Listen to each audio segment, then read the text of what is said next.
দারুণ হয়েছে কিন্তু দারুণ দুধ। ভেতরের পুরটা তো ব্যাপক লাগছে বন্ধুরা, দারুণ লাগছে।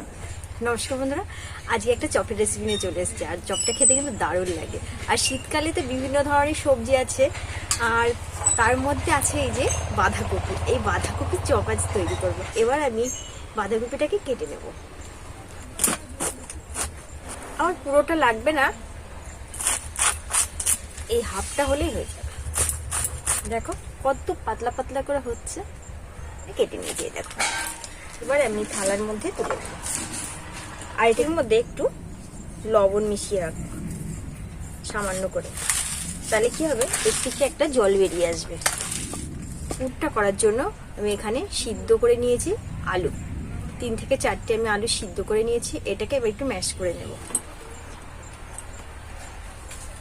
আর নতুন আলু খোসা সমেত নিয়েছি। আমি কড়াই বসিয়ে দিয়েছি আর এখানে পুরটা বানিয়ে নেব। প্রথমে দিয়ে দেবো আমি তেল। এখানে আমি সর্ষের তেল দিচ্ছি। সর্ষের তেল দিয়ে পুরটা নিয়েছি। শুকনো লঙ্কাগুলো দিয়ে দেবো ফোড়নে, 5 ফোড়ন দিয়ে দেবো, সেন্টটা ভালো আসবে চপের। রসুন থেতো করে নিয়েছি, রসুন থেতো দিয়ে দেবো। আদা থেতো করে নিয়েছি, দিয়ে দেবো। হালকা একটু ভেজে নেব। এবার যে ম্যাশ করা আলুটা এবার দিয়ে দেবো।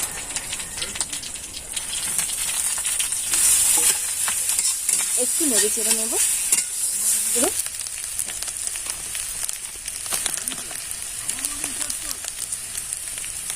একটু লবণ, একটু চিনি দিয়ে দেবো টেস্টটা ভালো আসার জন্য। এবার সমস্তটা খুব ভালো করে মিশিয়ে নেব। কপি কুচানোটা দিয়ে দেবো। খুব ভালো করে মিশিয়ে নেব আলুর সাথে। বাঁধাকপির পুরটা কিন্তু একদম রেডি হয়ে গেছে। আর এখন একটু দিয়ে দেবো গরম মশলা, সামান্য একটু গরম মশলা দিয়ে নেড়ে চেড়ে পুরটাকে নামিয়ে নেব। পুরটা একদম রেডি হয়ে গেছে। চপের জন্য আমি একটা ব্যাটার রেডি করে নেব। এখানে নিয়েছি বেসন নিয়েছি 1 বাটি। দিয়ে দেবো একটু হলুদ গুঁড়ো, লঙ্কা গুঁড়ো, এবার একটু গরম মশলা গুঁড়ো,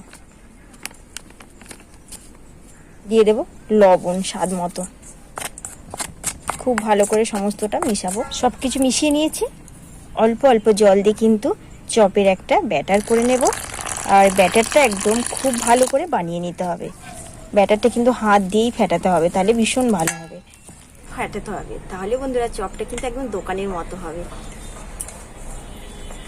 আর এইভাবে করে খুব ভালো করে ফেটিয়ে নিতে হবে। এরকম এটার জন্য ঢাকা দিয়ে রেখে দেবো। পুরটা ঠান্ডা হয়ে গেছে। এবার চপের আকার করে নেব। প্রথমে এরকম নিতে হবে, নিয়ে গোল করে নিতে হবে। এইভাবে করে 2 হাত দিয়ে কাজটাকে করতে হবে। এই হাতে রেখে আর এই হাত দিয়ে যে চেপে দিতে হবে। এইভাবে করে আকৃতিটা করে নেব। চপ ভাজার জন্য কড়াই তেল গরম হয়ে গেছে। এবার একে একে চপগুলো ছেড়ে দেব। এই যে বেসনের গোলায় এইভাবে করে একবার নেব। আর এই যে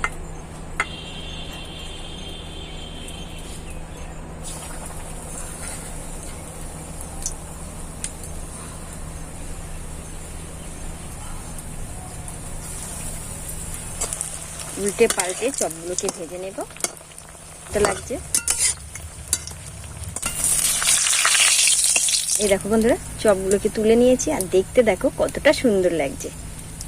একে একে এইভাবেই বাকি চপগুলো ভেজে নেব।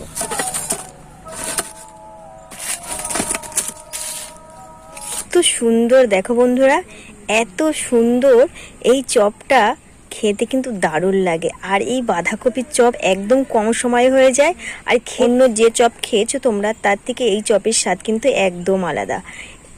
আর একবার বাড়িতে অন্তত বানিয়ে খাও, দারুণ লাগে খেতে। দারুণ চপ খেতে কিন্তু দারুণ। অবশ্যই একটা ভেঙে শেয়ার করবো তোমাদের সাথে, ভেতরটা কত সুন্দর হয়েছে দেখো। দারুণ হয়েছে কিন্তু দারুণ, দুর্দান্ত।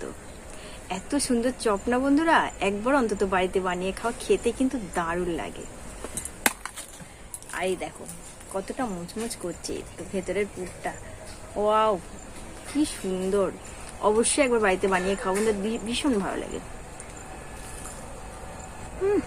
ভেতরের পুরটা তো ব্যাপক লাগছে বন্ধুরা, দারুণ লাগছে। একবার খাও বাড়িতে বানিয়ে।